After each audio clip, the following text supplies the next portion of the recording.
पितामह भीष्म कह रहे हैं, प्रभु मेरी अंतिम इच्छा यही है। आप तो हृदय के भाव को जानते हो। इंद्रिय रूपी 11 इंद्रिय रूपी 10 इंद्रियां होती है, 11वीं इंद्रिय मन होती है। एकादश इंद्रिय रूपी पुष्प भगवान को पुष्पिताग्रा छंद में भागवत जी में पुष्पिताग्रा छंद से भगवान को समर्पित कर रहे हैं पितामह भीष्म। इति मतिरो कल्पिता वितृष्णा भगवती सात्वती पुंगवे भूमि। इति मति, हे प्रभु मति, मति ये जो है मेरी पुत्री है, इस पुत्री को मैं आपको समर्पित करना चाहता हूँ। भगवान ने कहा मैं देखो किसी से भी विवाह नहीं कर सकता, मेरी भी कुछ शर्तें हैं, क्योंकि कन्या वरयते रूपम माता वित्तम पिता सुगम बांधवा कुलमिच्छन्ति निष्ठानानि तरे जना।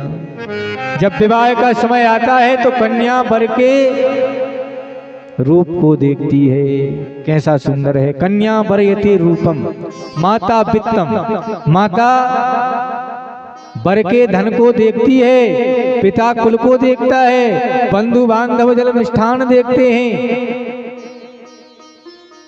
बांधवा कुलमिच्छन्ति निष्ठानानि तरे जना। इसलिए मैं किसी से भी विवाह नहीं कर सकता। पितामह कह रहे हैं यह पुत्री वितृष्णा है, इसमें किसी भी प्रकार की कोई तृष्णा है ही नहीं। इसको मैंने जीवन भर वितृष्णा बनाने में लगा दिया। यह सात्विक है, पवित्र है, इसलिए आपके समान संसार में ऐसा कोई नहीं है जिसका मैं वर्ण कर सकूं अपनी पुत्री के साथ। इसलिए आप इसे स्वीकार कीजिए। प्रभु भगवान ने कहा ठीक है।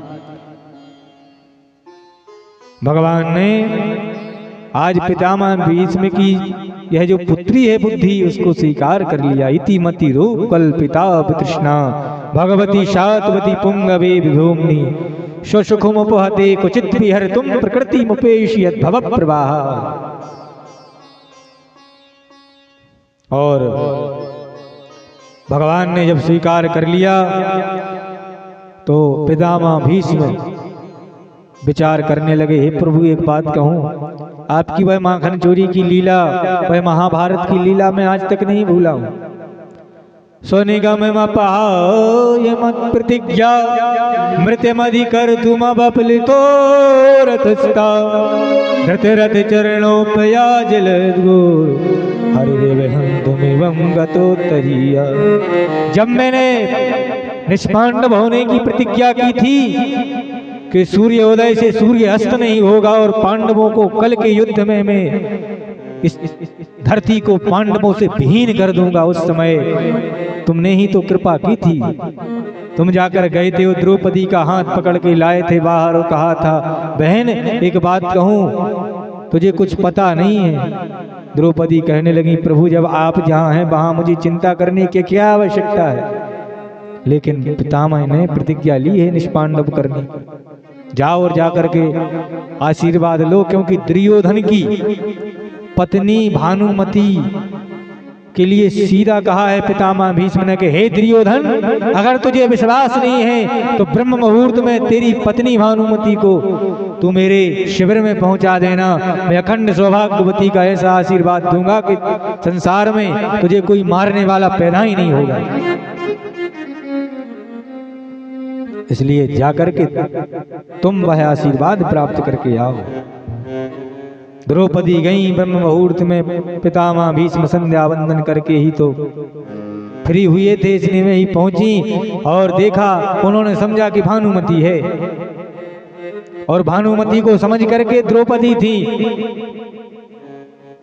पल्लू डला हुआ था, सिर ढका हुआ था और पहुंची तो पितामह ने कहा सौभाग्यवती। 2 बार सौभाग्यवती कहा, जब मोह नहीं दिखाया तो अखंड सौभाग्यवती का जो ही आशीर्वाद दिया।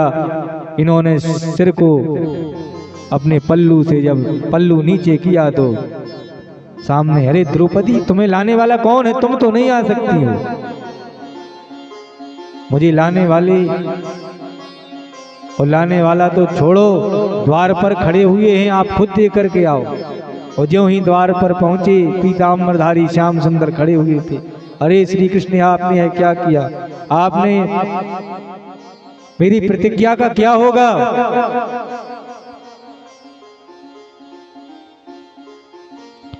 बोले घनश्याम सुनो भीष्म भगत राज, मोहे जन्म देने वाले जग में अपार हैं। सिंधु खम धरणी पाषाण से प्रगट हो, कहानो बखानो मेरे अमित अवतार हैं। को कहे वसुदेव देव की को लाल है, कोई कहे नंद यशोदा को कुमार है। मेरी कौन क्या कहेगा? मेरे तो अवतार अनेकों हैं पितामह। धर्म संस्थापनार्थाय संभवामि युगे युगे। तुम्हें तो पता है कि धर्म के पक्ष में कौन युद्ध कर रहा है, और आपने कैसी प्रतिज्ञा ले रखी। इस प्रतिज्ञा को तो आपने ले लिया, लेकिन दुर्योधन के कारण ले लिया, क्योंकि दुर्योधन ने नाना प्रकार की आपको बातें कही। लेकिन मेरा भी कर्तव्य है पांडवों को बचाना, क्योंकि पांडव ही ना रहेंगे तो कैसे युद्ध होगा। कौरव सैन्य सागर में जो अन्याय खड़ा हुआ है उसकी विजय हो जाएगी। पितामह ने कहा कुछ भी हो जाए प्रभु,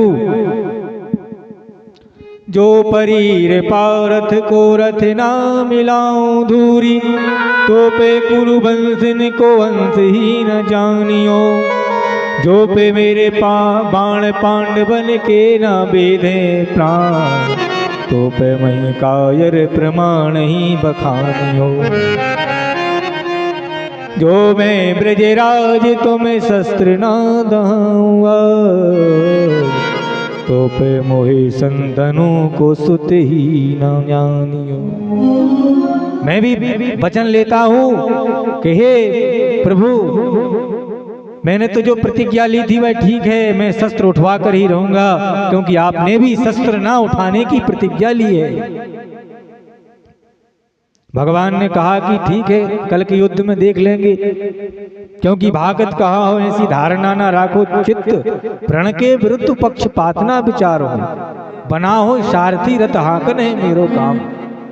लेकिन कल के युद्ध में जब जाकर के बाणों की वर्षा हुई, और बाणों की वर्षा को देख करके अर्जुन का जो है कवच कुंडल छिन्न भिन्न हो गए।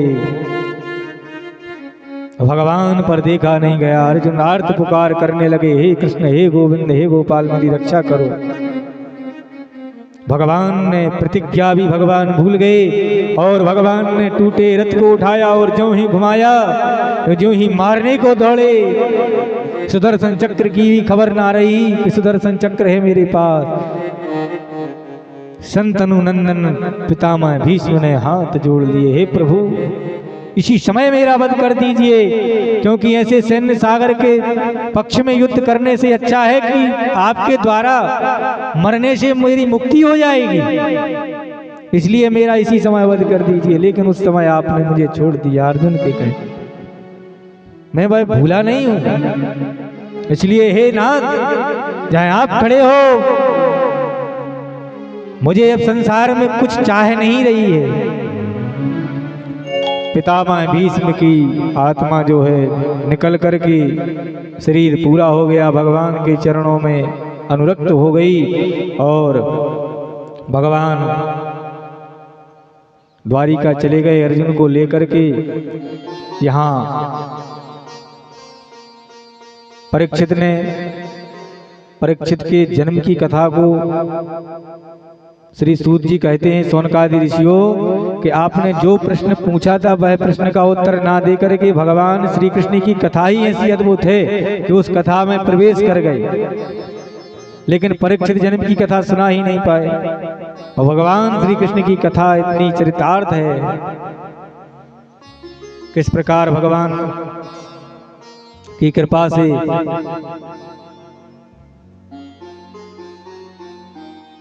हम ग्राम में कथा करने को उद्यत होते हैं, कितना परिश्रम लगता है जब कथा हो पाती है, क्योंकि दशांश पुण्य जो है ग्राम में जाता है।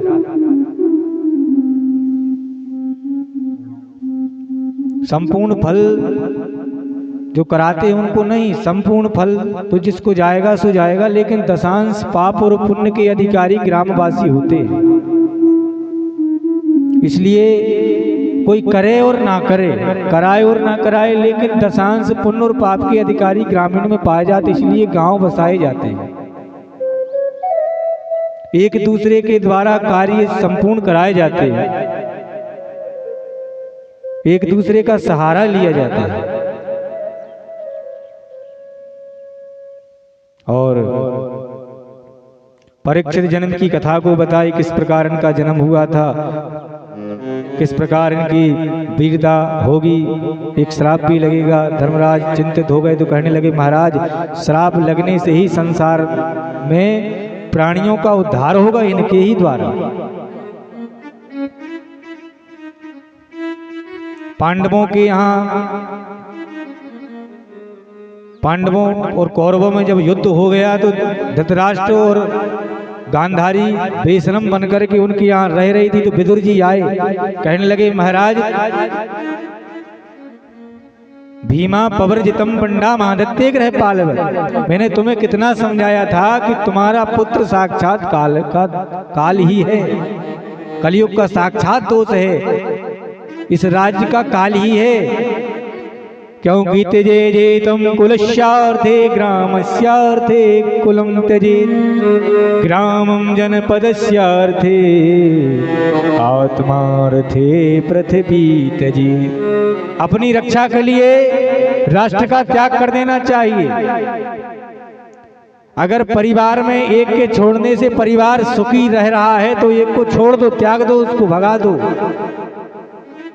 त्यजेतम कुलस्यार्थे, ग्राम की रक्षा के लिए अगर दोष एक व्यक्ति कोई फैलाया हुआ है तो उसको भी निष्कासित कर दो, शास्त्र कहते हैं। और ग्राम की, जनपद की रक्षा के लिए ग्राम का त्याग कर देना चाहिए, और आत्मरक्षा के लिए राष्ट्र को भी छोड़ना पड़े तो छोड़ देना चाहिए। महाराज मैंने कितना समझाया था कि यत्र योगेश्वरा कृष्णो यत्र पार्थो धनुर्धरा तत्र श्री विजयोर्भूतिर दुर्वानीतिर मतिर ममा।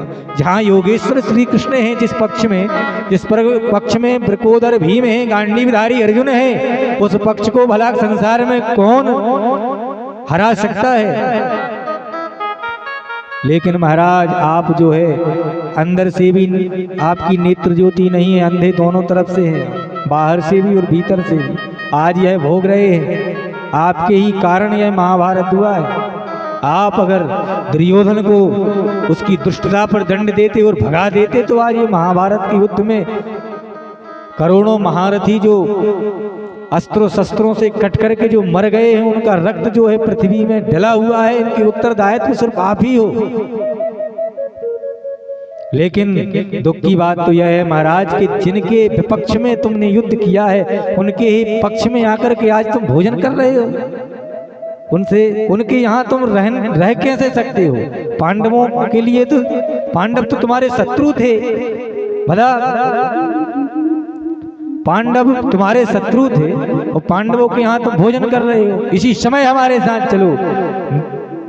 आज विदुर जी पर रहा नहीं गया, क्योंकि विदुर जी धर्म के रूप में थे, धर्म दोनों पक्ष में था।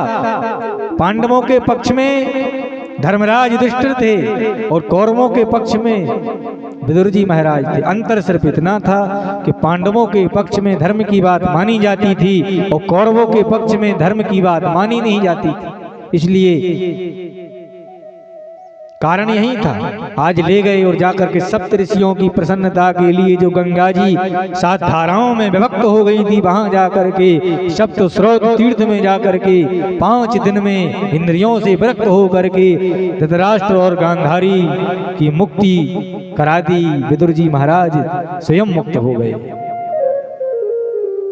ये भक्त की पहचान है। विदुर जी के द्वारा महाराज और महारानी की मुक्ति मिल गई। यहाँ पर धर्मराज युधिष्ठिर को सांत्वना प्रदान करी, हे धर्मराज आपके तो पितामह थे, माता थी, इसलिए तुम धन्य हो। और एक दिन धर्मराज युधिष्ठिर के बाएं अंग फड़कने लगे।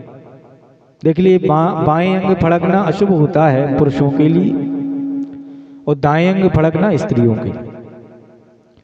तो बाएं अंग फड़क रहे थे, भीम से कह दिया महाराज, भीम से कहा कि भीम आज मुझ पर रहा नहीं जाता, तुम्हें बताकर ही रहेंगे। आज मैंने ब्रह्म मुहूर्त में सियारन को पूर्व की ओर मुख करके रोते हुए देखा है।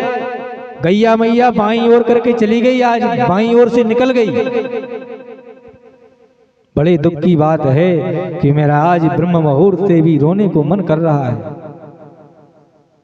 गाय बछड़े बाईं ओर से निकल रहे हैं, रोने को मन कर रहा है, खराब अपशगुन आ रहे हैं। मुझे लगता है कि आज कुछ होने वाला है। और ज्यों ही देखा, विचार किया, अर्जुन भी बहुत दिनों से लौट कर